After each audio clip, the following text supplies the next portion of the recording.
College ছাত্রীদের আপত্তিকর message পাঠানো সহ অবৈধ সম্পর্কে জড়াতে চাপ প্রয়োগের অভিযোগ উঠেছে এক সরকারি কলেজের অধ্যক্ষের বিরুদ্ধে।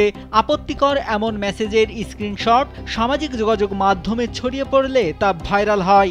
এরপরই ওই অধ্যক্ষের বিরুদ্ধে আলোচনা সমালোচনার ঝড় ওঠে। কলেজ জুড়ে তার বিরুদ্ধে প্রতিবাদে সরব শিক্ষার্থীরা। সামাজিক যোগাযোগ মাধ্যমে ছড়িয়ে পড়া স্ক্রিনশটের একটিতে দেখা গেছে অভিযুক্ত অধ্যক্ষ তার ছাত্রীর সৌন্দর্যের প্রশংসা করছেন। প্রশংসার এক পর্যায়ে ছাত্রীকে তিনি লেখেন, আরও সুন্দর ছবি আছে তোমার। উত্তরে ভুক্তভোগী শিক্ষার্থী লেখেন, আর নেই স্যার, আমি সুন্দর না, আমার যা মনে হয়। সোনামণিকে নিয়ে আমি থাকি চিন্তামুক্ত, কারণ আমি ব্যবহার করি এসএমসি স্মাইল বেবি ডায়াপার। তখন অধ্যক্ষ লেখেন, আছে আছে, ওড়না ছাড়া। উত্তরে শিক্ষার্থী লেখেন, নেই স্যার, সরি স্যার। তাৎক্ষণিক অভিযুক্ত শিক্ষক বলেন, কলেজে দেখেছি তো। উত্তরে শিক্ষার্থী বলেন, না স্যার, সরি, নেই স্যার, মাফ করবেন। এরপর অধ্যক্ষ বলেন, ওকে, সামনেই দেখব, অনেক অনেক অনেক ভালো থেকো, বাই।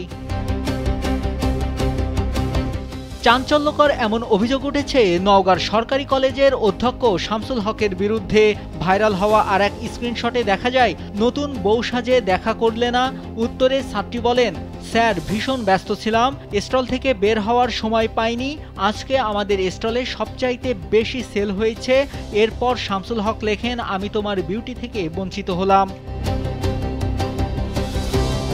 উত্তরে ওই ছাত্রী লেখেন, কেন স্যার, দেখা হয়েছিল তো আপনার সঙ্গে, তবে আপনাকে অনেক অনেক থ্যাংক ইউ স্যার, এত সুন্দর একটা আয়োজন করার জন্য, আমরা অনেক এনজয় করেছি।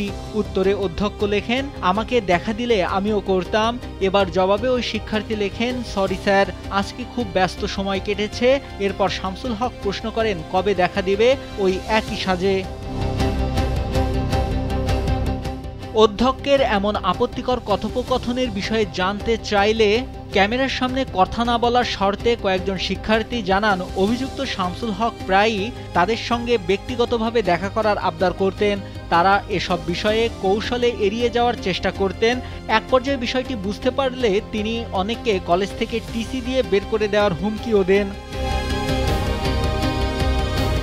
অভিযুক্ত অধ্যক্ষ শামসুল হক শুধু নওগাঁ সরকারি কলেজেই না, আগে এমসি কলেজে অধ্যক্ষ থাকার সময়ও একাধিক শিক্ষার্থীকে আপত্তিকর মেসেজ পাঠান বলেও অভিযোগ করেন অনেকে। নাইমুল হাসিব, কালবেলা।